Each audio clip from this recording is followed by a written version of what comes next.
Hello, welcome back. आपण गप्पा मारत आहोत सुशांत हेडेशी. सुशांतला तुम्ही लिंक्डइन आणि ट्विटरवर फॉलो करू शकता. त्याच्या लिंक्स मी शो नोट्समध्ये दिलेल्या आहेत. त्याचबरोबर शो नोट्समध्ये बऱ्याच टर्म्सच्या लिंक्स आहेत आणि काही रेफरन्सेस आहेत जे तुम्ही तुमच्या सवडीने पाहू शकता. हा आहे दुसरा भाग.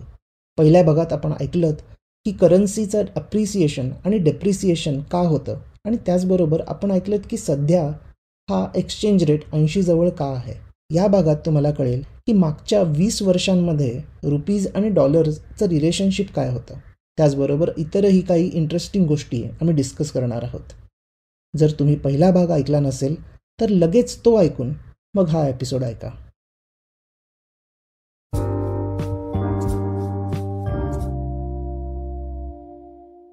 बऱ्याच लोकांना असा प्रश्न पडतो की म्हणजे मला पण जेव्हा इकॉनॉमिक्स बद्दल काही कळायचं नाही तेव्हा प्रश्न पडायचा की म्हणजे आपण लहान होतो तेव्हा INR आणि USDचं सोपं होतं, म्हणजे इव्हन कॅल्क्युलेशनसाठी पण ते सोपं जायचं. ₹50 इज इक्वल टू $1 चाआसपासच कायम असायचं. त्याच्या आधी पण आपल्या आधीच्या जनरेशन मधल्या लोकांनी सांगितलेलं की त्याच्या आधी तर ₹20 किंवा ₹30 असाही रेट होता. आणि आता आपण बघतोय की आता ते 80 पर्यंत पोहोचतोय. सो एक जनरल एक टेंडन्सी असते आपली की जर डेप्रिशिएट होतोय तर मग ते सॉर्ट ऑफ चुकीचं आहे किंवा काहीतरी प्रॉब्लेम आहे म्हणून डेप्रिशिएट होतोय. बट हिस्टॉरिकली बघितलं तर आपली करन्सी ही डेप्रिशिएटच होत आहे. म्हणजे ₹50 होते माझ्या लहानपणी, आज ₹80 पर्यंत आली आहे. सो ₹30 ऑटोमॅटिकली ₹30 ते डेप्रिशिएट ऑलरेडी झालेली आहे करन्सी. सो या गोष्टी कशा एकंदरीत बघायच्या की 50 वरनं 80 जर 10 वर्षात गेला, या ट्रेंडला कशा प्रकारे अॅनलाईज केलं पाहिजे किंवा कशा प्रकारे बघितलं पाहिजे?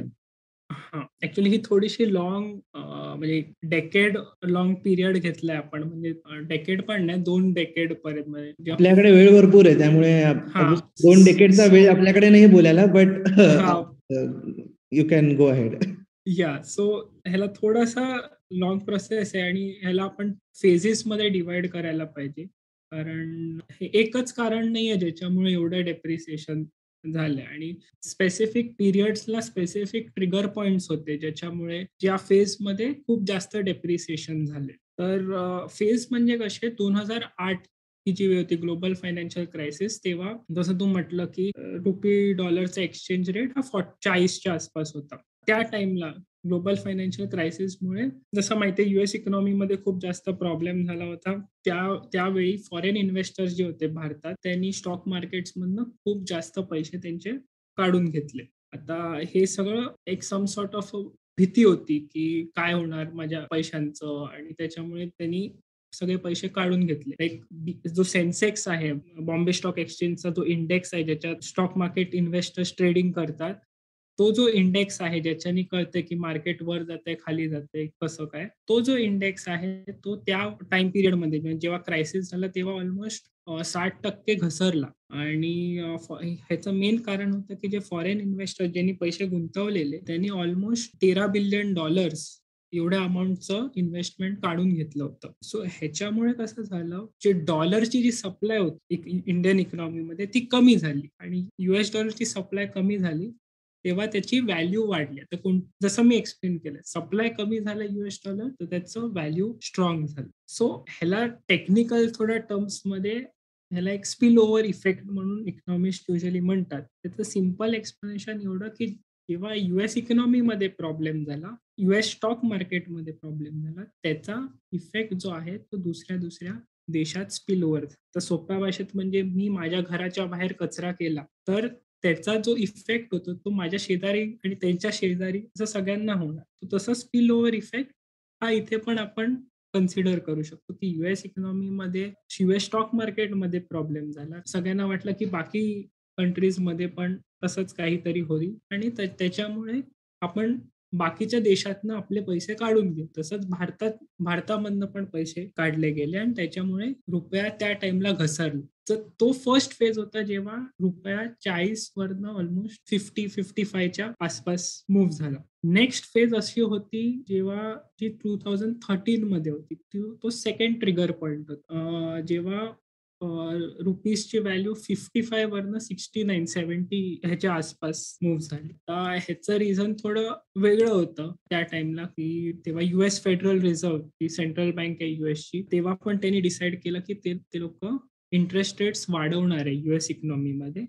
आणि दुसरी गोष्ट, की त्यांनी खूप जास्त प्रिंटिंग केलं होतं ग्लोबल 2008च्या क्रायसिसच्या टाईमला आणि खूप यूएस डॉलर सप्लाय वाढवला होता. ते पण त्यांनी म्हटलं, की आता आम्ही सगळं त्यांना परत घेऊ. सो ह्याच्यामुळे काय झालं, इन्व्हेस्टर्सच्या डोक्यात एक भीती होती, की आता आपल्या पैशांचं काय होणार? त्यांनी त्या टाईमला सगळे पैसे इन्व्हेस्टर्सनी काढून घेतले आणि त्यामुळे त्या टाईमाला हा एक फॅक्टर होता ज्याच्यामुळे रुपी घसरला.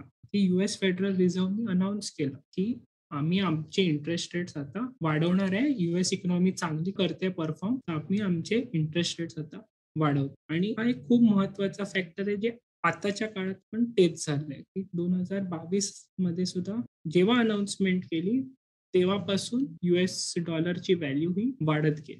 दुसरा अजून एक त्याच टाईमला एक खूप मोठा रिझन जो होता, की पण 2012-13 मध्ये आपले जे इम्पोर्ट्स होते, ते खूप जास्त वाढले होते आणि एक्सपोर्ट्स जास्त चांगलं परफॉर्म करत नव्हते. तर ह्याच्यामध्ये त्याच्यामुळे काय झालं, की जे करंट अकाउंट डेफिसिट आहे. करंट अकाउंट डेफिसिट म्हणजे सोप्या भाषेत इम्पोर्ट्स आणि एक्सपोर्ट्सचं डिफरन्स. म्हणजे जेव्हा इम्पोर्ट्स जास्त असतं एक्सपोर्ट्सपेक्षा, तर करंट अकाउंट डेफिसिट. त्याच्यात अजून थोडे टेक्निकल गोष्टी असतात, पण सोप्या भाषेत आपण बघू तर इम्पोर्ट्स आणि एक्सपोर्टचं डिफरन्स. जेव्हा इम्पोर्ट्स जास्त होतं त्याला एक्सपोर्ट्सपेक्षा, तर त्याला डेफिसिट म्हणतात. तर ती जी व्हॅल्यू होती डेफिसिटची, ती आपल्या देशाच्या जी-डी-पीच्या ऑलमोस्ट 5% झाली होती. तर आर-बी-आयला म्हणजे भारताची सेंट्रल बँक आहे, त्यांनी असं रफ कॅल्क्युलेशन करून त्यांच्या हिशोबाने करंट अकाउंट डेफिसिट जेव्हा जी-डी-पीच्या 2.5% असतं, मॅनेजेबल असं मानलं जातं. पण जेव्हा हे 5% झाले, तेव्हा फॉरेन इन्व्हेस्टर्स म्हटलं, की ओके आता जरा थोडी इंडियाची इकॉनॉमी अशी हडबडणार आहे असं त्यांना वाटलं आणि त्या कारणामुळे सुद्धा त्यांनी त्यांचे पैसे इंडियन इकॉनॉमीमधनं काढून घेतले. हा एक खूप मोठा रिझन होता, की करंट अकाउंट डेफिसिट जो एवढा जास्त वाढला होता. हा एक खूप इम्पोर्टंट रिझन होता रुपीच्या घसरण्यासाठी आणि तेव्हा बघितलंस तर 55 वरून ऑलमोस्ट 70 झालं. सो तेव्हा खूप जास्त डेप्रिसिएशन झालं आणि मग त्याच्यानंतर बऱ्याच टाईमसाठी आपण म्हणू शकतो, की रिलेटिव्हली स्टेबल होता. आणि नेक्स्ट ट्रिगर पॉइंट आला 2018 मध्ये. तेव्हा सुद्धा खूप टाईमानंतर यूएस फेडरल रिझर्व्हनी परत अनाउन्समेंट केली. जसं तू बघितलंय मध्ये एक कॉमन जे फॅक्टर 2 कॉमन फॅक्टर्स आहे. एक म्हणजे यूएस फेडरल रिझर्व्हचे जे इंटरेस्ट रेट्स जे ते सेट करतात, त्याची जी पॉलिसी असते, तो एक खूप मोठा फॅक्टर असतो, की ज्याच्यामुळे इंडियाचे जे रुपी आहे त्याच्यावरती इंडियाचं जे करन्सी आहे त्याच्यावर कसं इम्पॅक्ट पडणार आहे. आणि दुसरं म्हणजे आपलं करंट अकाउंट डेफिसिट म्हणजे आपले इम्पोर्ट्स आणि एक्सपोर्ट्स कसे परफॉर्म करतात आहे. त्याच्यामुळे जो इम्पॅक्ट येतो, हे 2 खूप कॉमन फॅक्टर्स आहे आणि मागच्या 15 वर्षात हे 2 फॅक्टर्स खूप जास्त रोल प्ले केलाय रुपीच्या डेप्रिसिएशन. सो ब्रॉडली बघितलं तर हे रिझन्स आहे ज्याच्यामुळे एवढं डेप्रिसिएशन झालं. ओके. एक गोष्ट आहे, की इंटरेस्ट रेट आणि इन्फ्लेशनचं पण एक रिलेशनशिप असतं आणि ऑडियन्ससाठी मी एक रिक्वेस्ट करेन, की जर त्याची इन्फॉर्मेशन पाहिजे असेल, तर एपिसोड 11 मध्ये मी हे कव्हर केलेलं होतं, की इंटरेस्ट रेट आणि इन्फ्लेशन हे कसं वर्कआउट होतं. सो जेव्हा इन्फ्लेशन वाढतं, तेव्हा कोणतीही सेंट्रल बँक त्यांचे इंटरेस्ट रेट्स वाढवतात, ज्यामुळे इन्फ्लेशन कमी होण्याचे चान्सेस असतात. आणि तेच आपण इथे बघितलं, की जेव्हा इन्फ्लेशन वाढण्याची शक्यता होती, तेव्हा यूएस फेडरल रिझर्व्हने इंटरेस्ट रेट्स वाढवलेले आणि त्याचा इम्पॅक्ट आपल्याला हा एक्सचेंज रेट्समध्ये दिसला. आणि सिमिलर आपल्याला आत्ता पण दिसतंय, की आता यूएस फेडरल रिझर्व्हने रेट्स वाढवले आणि आपल्याला एक्सचेंज रेटवरती इम्पॅक्ट दिसला. येस. कधी-कधी वाढवायची गरज पण नसते. नुसती अनाउन्स जरी केले तरी एक्सचेंज रेट मार्केटमध्ये सगळं हालायला लागतं.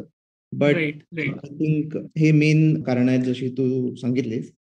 आणि आपण इन्फ्लेशनबद्दल बोलतच आहोत. तर मग एक्झॅक्टली इन्फ्लेशन आणि करन्सी याचं काय डायरेक्ट रिलेशनशिप आहे? म्हणजे इनडायरेक्ट रिलेशनशिप आपण आत्ताच समजून घेतलं, की इन्फ्लेशन वाढलं तर यूएस फेडरल रिझर्व्ह किंवा कोणतीही सेंट्रल बँक इंटरेस्ट रेट्स वाढवणार. आणि त्याचा इम्पॅक्ट करन्सीवरती पडेल, नाही पडेल, कारण बरेच कारणं असतात करन्सी अप्रिशिएट किंवा डेप्रिशिएट होण्यासाठी. पण अशी हं. डायरेक्टली कारणं आहेत का ज्यामुळे हा इम्पॅक्ट आपल्याला लगेच दिसून येतो, की जर इन्फ्लेशन वाढलं तर करन्सी अप्रिशिएट होते किंवा डेप्रिशिएट होते? आता अ, ह्याचं बघितलं म्हणजे इन जनरल पॉइंट ऑफ व्ह्यूने आपण जेव्हा बघितलं, तर कोणतीही करन्सी जेव्हा डेप्रिशिएट होते, जेव्हा आता आपल्या केसमध्ये रुपीज जेव्हा डेप्रिशिएट होतोय, तर ह्याच्याने काय होतं, की जो कन्झ्युमर आहे, त्याच्यासाठीच ती गोष्ट महाग होणार. लाइक आता मला iPhone घ्यायचा आहे इंडियामध्ये, तर करन्सी डेप्रिशिएट झाल्यामुळे त्या iPhoneची व्हॅल्यू प्रमाणे वाढणार आहे. जेव्हा कोणती करन्सी डेप्रिशिएट होते, तर त्याच्यामुळे त्या देशाच्या इन्फ्लेशनवरती ॲडव्हर्स किंवा निगेटिव्ह इम्पॅक्ट पडतो, की इन्फ्लेशन वाढतं आणि ह्याचं इनडायरेक्ट चॅनल आहे, की डेप्रिसिएशन झाल्यावर इम्पोर्ट्स वाढतं. इम्पोर्ट्स वाढल्यामुळे इन्फ्लेशनवरती फरक पडतो. आता एक्झॅक्टली उलटं होतं जेव्हा करन्सी अप्रिशिएट होणार असते. सिंपल तसंच एक्झाम्पल iPhone मला घ्यायचं जर 70 जेव्हा आता 80 आता 6 महिन्यानंतर जर ते 70 वरती आलं आणि मी तेव्हा iPhone विकत घ्यायचं म्हणेन, त्या टाईमला इम्पोर्ट्सची व्हॅल्यू कमी होणार आणि इम्पोर्ट्स कमी झाल्यामुळे इन्फ्लेशनवरती पण त्याचा पॉझिटिव्ह फरक पडेल. सो आता आपले major imports, electronics, crude oil हे सगळे जे आयटम्स आहेत, जे आपण खूप जास्त इम्पोर्ट करतो आणि खूप जास्त कन्झ्युमर्स वापरतात सुद्धा. सो त्याच्यामुळे करन्सी डेप्रिसिएशनचा इन्फ्लेशनवरती खूप निगेटिव्हली इम्पॅक्ट होतो आणि तेच आपण सध्याच्या काळात ते बघतोय, की भारतात जे इन्फ्लेशन आहे, ते पण ऑलमोस्ट 60% झालेलं आहे. जे कालच रिलीज झालेलं इन्फ्लेशनचा डेटा होता. त्याच्यात कळतं, की हे इम्पोर्ट्स खूप वाढल्यामुळे म्हणजे तेल, क्रूड ऑइल, फूड जे आहे तो पण हा इम्पोर्टंट फॅक्टर असतो, की खूप साऱ्या गोष्टी एस्पेशली आपण पाम ऑइल हे आपण मलेशियामधनं इम्पोर्ट करतो. पाम ऑइलची पण व्हॅल्यू वाढल्यामुळे आपण ते ऑलमोस्ट 60% ते 70% आपण मलेशियामधनं इम्पोर्ट करतोय. सो ते सगळे व्हॅल्यूज वाढल्यामुळे इंडियाचे इम्पोर्ट्स वाढतात आणि इंडियाचे इम्पोर्ट्स वाढल्यामुळे इंडियाचे इन्फ्लेशन वाढतं. सो आता ह्याच्यामागे आपण म्हणू शकतो, की फूड इन्फ्लेशन का वाढलं किंवा क्रूड ऑइल का वाढलं, की रशिया-युक्रेनचं क्रायसिस झालं, सप्लाय इश्यूज झाले तिकडे आणि म्हणजे जगभरात सप्लाय इश्यूज झाले आणि त्याच्या या सगळ्या फॅक्टर्समुळे ओव्हरऑल इन्फ्लेशन वाढलं. पण आपण हे पण बघायला पाहिजे, की त्याच वस्तू आपण इम्पोर्ट करतोय आणि जेव्हा आपण त्या गोष्टी इम्पोर्ट करतोय, त्याची व्हॅल्यू वाढल्यावरती इन्फ्लेशनवरती पण निगेटिव्ह इम्पॅक्ट होऊ शकतो. ह्याला आता इकॉनॉमिस्ट थोडं टेक्निकल टर्म्समध्ये कॉस्ट पुश इन्फ्लेशन म्हणतोय. सो लाइक सम अप करायला, की डेप्रिसिएशनमुळे इन जनरली इन्फ्लेशन वाढतं आणि करन्सी अप्रिसिएशनमुळे इन जनरली इन्फ्लेशन कमी होतं. Okay, okay. सो आत्ता पण आपल्याकडे इन्फ्लेशन पण वाढतंय आणि डेप्रिसिएशन पण अजून होतंय. तर मग देअर आर चान्सेस की आपल्याकडे इन्फ्लेशन अजून वाढू शकतं कारण आपले इम्पोर्ट्स काय कमी होणार नाहीयेत. असं वाटतंय की थोड्या काळासाठी तरी डेप्रिसिएशन आणि इन्फ्लेशन हे दोन्ही आपल्याला दिसत राहील. हो, त्रास देणार आहे. ते 2 गोष्टी थोड्या हो. टाईमासाठी ते जे कन्झ्युमर्स आहेत त्यांना थोडासा निगेटिव्ह इम्पॅक्ट दिसू शकतो आणि त्या गोष्टी आपण खूप रेग्युलरली या फ्रिक्वेंटली वापरतोय. लाइक हं. पेट्रोल, डिझेल, तेल, normal palm oil, vegetable oil हे सगळ्या गोष्टी आपल्या किंवा इलेक्ट्रॉनिक्स आपण बाय करतो. हे सगळ्या गोष्टीचा पटकन इम्पॅक्ट लोकांना दिसून येतो. Right, right. आता आपण इम्पोर्ट्सबद्दल चर्चा केली एवढी, पण एक्सपोर्ट्सवरती करन्सी डेप्रिसिएशनचा उलटा इम्पॅक्ट हं, असणार. पण बरोबर. मग ह्यात सध्या इंडियाचा एक्सपिरियन्स काय आहे? मध्ये मागच्या वर्षी आपले एक्सपोर्ट्स पण इन जनरल वाढलेले, व्हॅल्यू राइट. टर्म्समध्ये, व्हॉल्यूम टर्म्समध्ये दोन्हीमध्ये. पण तो इफेक्ट थोडा लाँग टर्म दिसू शकतो का आपल्याला? आणि डेप्रिसिएशन झालंय तर मग एक्सपोर्टसाठी चांगलं आहे आणि मग एक्सपोर्ट्स वाढल्यामुळे जीडीपी वाढू शकतं, एम्प्लॉयमेंट वाढू शकते आणि बऱ्याच गोष्टी. तर असा पॉझिटिव्ह अँगल आता आपल्याला बघायला मिळेल का? म्हणजे काही त्याच्यात म्हणतात ना, सिल्व्हर लायनिंग आहे का या डेप्रिसिएशनमध्ये? Correct, correct. नाही जेव्हा डेप्रिसिएशन होतं ना, तेव्हा स्टॉक मार्केटमध्ये एक सेक्टर जो खूप सगळ्यांना वाटतो खूप चांगला करेल म्हणजे आयटी सेक्टर. कारण त्यांचं खूप राइट, जास्त राइट. एक्सपोर्ट्स होतं असं वाटतं आणि त्यांची चांदी होणार असं वाटतं. आता सरप्रायझिंगली एक्झॅक्टली उलटं झालंय. हां, हां. राइट. आय-टी सेक्टर एक ऑलमोस्ट 20% 25% डाऊन आहे. आता हा सरप्रायझिंग फॅक्टर आहे, की जेव्हा डेप्रिसिएशन होतंय, तर त्यांचे एक्सपोर्ट्स पण वाढत असतील. राइट, मग राइट. त्यांचा परफॉर्मन्स चांगला असेल आणि स्टॉक मार्केटमध्ये. पण आता एकदम उलटं होतं. करेक्ट. सो जसं तू बोलला, की येस, डेप्रिसिएशनमुळे एक्सपोर्ट्सवर पॉझिटिव्ह इफेक्ट व्हायला पाहिजे, की व्हॅल्यू तुम्हाला जास्त मिळणार. पण खूप जास्त मदत होते असं मी नाही म्हणणार. कारण at the end of the day आपण जेव्हा एक्सपोर्ट करतो, तर समोरचा देश आहे, त्या देशात तेवढी रिक्वायरमेंट आहे, तेवढी डिमांड आहे की नाही हे महत्त्वाचं. सो जे भारताचे एक्सपोर्ट्स आहेत, या कोणत्याही देशाचे एक्सपोर्ट आहेत, ते ग्लोबल डिमांडवरती जास्त डिपेंडंट असतात. रॅदर दॅन फक्त डेप्रिसिएशन. येस, डेप्रिसिएशनमुळे फरक पडतो, व्हॅल्यू तुम्हाला जास्त मिळते. जसं तू बोलला एक्सपोर्ट्सची व्हॅल्यू मागच्या वर्षी खूप जास्त चांगली होती भारतासाठी, बोथ व्हॉल्यूम आणि व्हॅल्यू टर्म्समध्ये. पण आता बघितलं तर इंडियाचे जे मेन ट्रेडिंग पार्टनर्स आहे, यूएस, चायना, ह्यांच्या या कंट्रीजमध्ये जी डिमांड आहे, ती कितपत चांगली आहे की वाईट आहे? आता आपण बघतोय म्हणजे सध्या वाचतोय की यूएस रिसेशनमध्ये जाऊ शकतं पुढच्या 6-7 महिन्यात, 8 महिन्यात व्हॉटएव्हर, किंवा चायनामध्ये कोविडचे केसेस वाढल्यामुळे चायनाची जी ओव्हरऑल डिमांड आहे ती कमी आहे. सो हे सगळ्या गोष्टी बघितल्यावरती आपलं जर त्या कंट्रीजमध्ये डिमांडच नसेल या कमी असेल, तर आपले एक्सपोर्ट्स थोडे वाढणार नाही किंवा कमी वाढतील.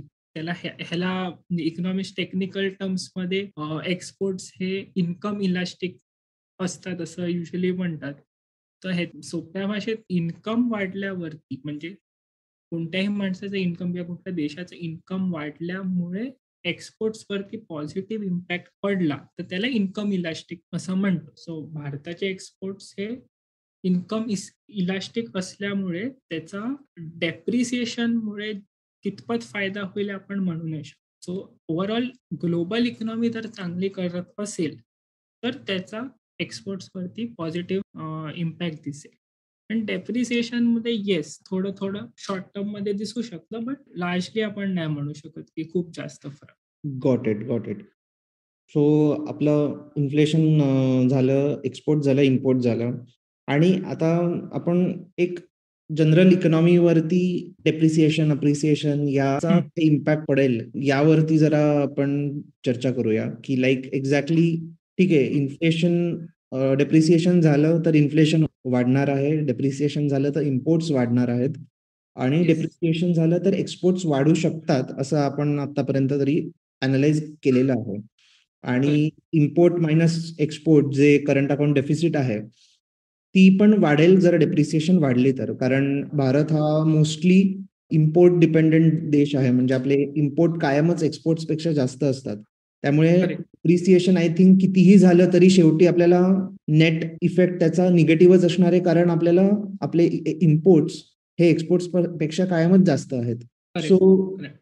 हे आपण आत्तापर्यंत बेसिकली आय थिंक एवढं क्लिअर तरी केलेलं आहे. बट अपार्ट फ्रॉम धिस अजून काही गोष्टी आहेत का ज्याचा इम्पॅक्ट इकॉनॉमीवरती पडतो किंवा आपल्या जनरल लाईफस्टाईलवरती पडू शकतो? हां, जनरल लाईफस्टाईल म्हणजे ॲक्चुअली आपण बरेचसे टॉपिक्स ऑलरेडी कव्हर केले आहे. पण जस्ट जे कन्झ्युमर किंवा कन्झ्युमर्सना युजुअली इन्फ्लेशन आपण म्हणू शकतो इम्पॅक्ट होतो. पण like for example international student माझ्यासारखा जर असेल, त्यातला डेप्रिसिएशनमुळे खूप जास्त इम्पॅक्ट पडू शकतो. कारण मला फीज यूएस डॉलरमध्ये भरायची आहे. सो त्याचा जास्त फरक पडू शकतो किंवा आपण बरेचसे प्रवासी असतात जे टूरला जातात युरोप आणि खूप साऱ्या वेगळ्या-वेगळ्या कंट्रीजचे. तर तेव्हा त्याचा त्याचा पण इम्पॅक्ट जास्त दिसू शकतो. जर करन्सी डेप्रिशिएट होत असेल तर. ऑब्व्हियसली तिकडे राहणारे लोकं म्हणजे बाहेरच्या देशात राहणारे लोकं जे लाइक पेरेंट्सना त्यांचे पैसे डेबिट करतात किंवा ट्रान्सफर करतात. त्या लोकांना इकडे खूप फायदा होतो कारण त्यांना जास्त रुपये मिळतात. सो येस, बॅलन्स बघितलं तर डिफरंट टाइप ऑफ लोकं आहेत, डिफरंट टाइप्स ऑफ इम्पॅक्ट पडू शकतो. आता कुठल्याही इंडियन इन्व्हेस्टरनी यूएस मार्केट्समध्ये इन्व्हेस्ट केलं असेल, तर येस डेफिनेटली त्याला फायदा होईल. व्हेअरएज यूएसवाल्यांनी इकडे केलं असेल, तर त्याला विकायचं असेल तर त्याला थोडे कमी पैसे मिळतील, त्याला नुकसान जास्त बेअर करावं लागेल. सो हे छोट्या मोठ्या गोष्टी लोकांना इम्पॅक्ट करू शकतात.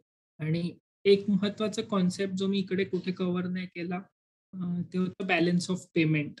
हा खूप महत्वाचा मुद्दा असतो इकॉनॉमिक्समध्ये, की बॅलन्स ऑफ पेमेंट कसं आहे एका कंट्रीचं. लाईक आता आपण श्रीलंकाचं बघतोय किंवा पाकिस्तानचं बघतोय, जे खूप जास्त प्रॉब्लेममध्ये आहे. सगळे आपण वाचतोय पेपरात. तर तिकडे जसं म्हटलं, की तिकडे एक बॅलन्स ऑफ पेमेंट प्रॉब्लेम झालाय. किंवा आपण 1991 मध्ये गेलो, त्या वर्षी भारतामध्ये हाच प्रॉब्लेम. सो आता हे नक्की काय म्हणजे what does balance of payment mean? तर लाइक सोप्या भाषेत म्हणजे एक समरी आहे बॅलन्स ऑफ पेमेंट. म्हणजे की $US किती भारतात आले आणि किती भारतातनं गेले याची एक समरी जर काढायची असेल, तर आपल्याला बॅलन्स ऑफ पेमेंटमधनं कळतं, की किती भारताने इम्पोर्ट केलं, किती भारताने एक्सपोर्ट केले, किती इन्व्हेस्ट केलंय, किती कर्ज घेतलंय, किती कर्ज दिलंय. ह्याचं जर ओव्हरऑल समरी बघायची आणि ह्याच्यामुळे आपला जो फॉरेन एक्सचेंज म्हणजे $US आणि सगळ्या फॉरेन एक्सचेंजचा रिझर्व्ह आहे, हा रिझर्व्ह किती वाढलाय किंवा किती कमी झालाय, ह्याचा ओव्हरऑल पिक्चर बघायचा असेल तर हे आपल्याला बॅलन्स ऑफ पेमेंटच्या कन्सेप्टमुळे कळतो. राइट. आता फॉरेन एक्सचेंज रिझर्व्ह हे वाढत गेलं तर हे देशासाठी चांगलं आहे. म्हणजे मग आपण म्हणू शकतो की बॅलन्स ऑफ पेमेंट क्रायसिस नाहीये. पण जर खूप कमी होत गेलं, की त्यांच्याकडे एवढा पण रिझर्व्ह नाहीये, की ते साधं इम्पोर्ट नाही करू शकत. तेवढा तो प्रॉब्लेम झाला तर आपण त्याला बॅलन्स ऑफ पेमेंट क्रायसिस म्हणू. सो हे सगळं बॅलन्स ऑफ पेमेंटच्या क्रायसिस आणि फॉरेन एक्सचेंज रिझर्व्ह जे आहे, जे आर-बी-आयकडे असतं. भारताच्या सेंट्रल बँककडे ज्याची एक माहिती असते. तर हा एक खूप इम्पोर्टंट मुद्दा आहे, जो मी कव्हर नाही केला, की डेप्रिसिएशनमुळे ह्याच्यावरती कसा फरक पडू शकतो. तर डेप्रिसिएशन झाल्यामुळे काय होतं, की बऱ्याच वेळेला जी आर-बी-आय आहे किंवा सेंट्रल बँक आहे, ते इंटरव्हेन्शन करतं फॉरेन एक्सचेंज मार्केटमध्ये. म्हणजे काय करतं, ते डेप्रिसिएशन कमी करायचं. आता हे कमी कसं करणार? तर जर $US चे सप्लाय वाढलं, तर त्यामुळे डेप्रिसिएशन कमी होऊ शकतं. कारण जसं मी आधी एक्सप्लेन केलं, की जर $US चं सप्लाय वाढलं, तर $US ची व्हॅल्यू कमी होणार. तसंच जर आर-बी-आयनी कसं तरी $US ची सप्लाय वाढवली, तर त्याच्यामुळे $US ची व्हॅल्यू कमी होणार. सो ह्याच्यात आर-बी-आयनी मागच्या 2-3 महिन्यात खूप सारे $US जे त्यांच्या फॉरेन एक्सचेंज रिझर्व्हमध्ये होते, ते त्यांनी विकले आणि त्याच्यामुळे काय झालं, की जी डेप्रिसिएशन आहे, जे तुम्ही बघतात आहे, की होतंय, पण ते एवढ्या फास्ट होत का नाहीये? कारण हे आर-बी-आय फॉरेन एक्सचेंज रिझर्व्ह विकतंय, $US विकतंय मार्केट म्हणजे लोकांकडे पर्यंत पोहोचवतंय, सो दॅट तेवढं डेप्रिसिएशन कमी होईल. सो हा एक खूप इम्पोर्टंट फॅक्टर आहे, जो आर-बी-आय करते, की त्यांना कळतंय, की ओके एवढं डेप्रिसिएशन होतंय, त्याला थांबवायचं कसं? तर मग $US जो सप्लाय आहे, तो जर हळू-हळू वाढवला, तर कसं वाढवू? तर $US विकून आपण तो सप्लाय वाढवू. तर ह्याचा प्रॉब्लेम काय होतो? जर आपण खूप जास्त विकले $US, तर तो रिझर्व्ह हळू कमी होत जाणार. म्हणजे हा हा हा ह्याच्यासारखा कन्सेप्ट आहे, तुमच्या सेव्हिंग्जसारखा आहे. की राइट. तुम्ही जर खूप जास्त कोणतीही गोष्ट स्पेंड करत बसला, तर तुमची सेव्हिंग जशी कमी होते, सेम आयडिया इथे पण आहे, की तुमचं जे रिझर्व्ह आहे फॉरेन एक्सचेंजचं, ज्याच्यात $US आहे, ती पण हळू जर तुम्ही विकत गेला, तर ती पण त्याची व्हॅल्यू कमी होत राहणार. एवढी पण कमी नाही व्हायला पाहिजे, की तुम्ही साधं इम्पोर्ट नाही करू शकत. Correct, correct. सो आर-बी-आय हे खूप चांगल्या रीतीने ट्राय करतं, की बॅलन्स करायला, की डेप्रिसिएशन होतं ठीक आहे, पण आपण किती डेप्रिसिएशन कमी करू शकतो, ते प्रिव्हेंट करू शकतो आणि सेम टाईम जे रिझर्व्ह आहे, ते पण मॅनेज व्हायला पाहिजे. म्हणजे बऱ्यापैकी चांगले असायला. Right, right. आणि आता आपण श्रीलंकेबाबतीत तेच बघतोय, की त्यांच्याकडे रिझर्व्हज तेवढे उरलेले नाहीयेत, की ते राइट, राइट. इम्पोर्ट करू शकतील. आणि आपल्याकडे पण 91 मध्ये असा सगळा सीन झालेला, की जेव्हा आपल्याकडे इम्पोर्ट करण्याचे पैसे नव्हते आणि literally right. Last option gold reserves असतात. काहीही डॉलर शिल्लक नव्हते, तर मग ते गोल्ड हो. विकायला चाललेले आणि राइट. तेवढंच त्या पिरियडमध्ये आपली 1991 ची लिबरलायझेशन आणि या सगळ्या हो. पॉलिसीज आल्या आणि पॉलिसीज. IMF मदत केली. त्यामुळे ॲटलीस्ट आपल्याकडचं सोनं विकलं गेलं नाही. But right. That is the last resort, की करेक्ट. जरी शेवटी डॉलर्स उरले नाहीत, तर मग जे काही आपल्याकडे सोनं वगैरे आहे ते पण विकायला लागतं. So correct. That is a bigger crisis. आणि सो आत्ता तरी आपल्याकडे रिझर्व्ह ॲडिक्वेट आहेत आणि जरी थोड्या प्रमाणात बेसिकली आपण डेप्रिसिएशन कमी करू शकतो, ॲज इन प्रिव्हेंट करू शकतोय. करू शकतो. करेक्ट. पण याचा अर्थ हा आपण म्हणू शकतो, की जर आरबीआयने ह्याच्यात इंटरव्हेन्शन केलं नसतं, तर कदाचित कदाचित आता INR USDचा रेट 80 क्रॉस येस. झाला असता. झाला असता. करेक्ट.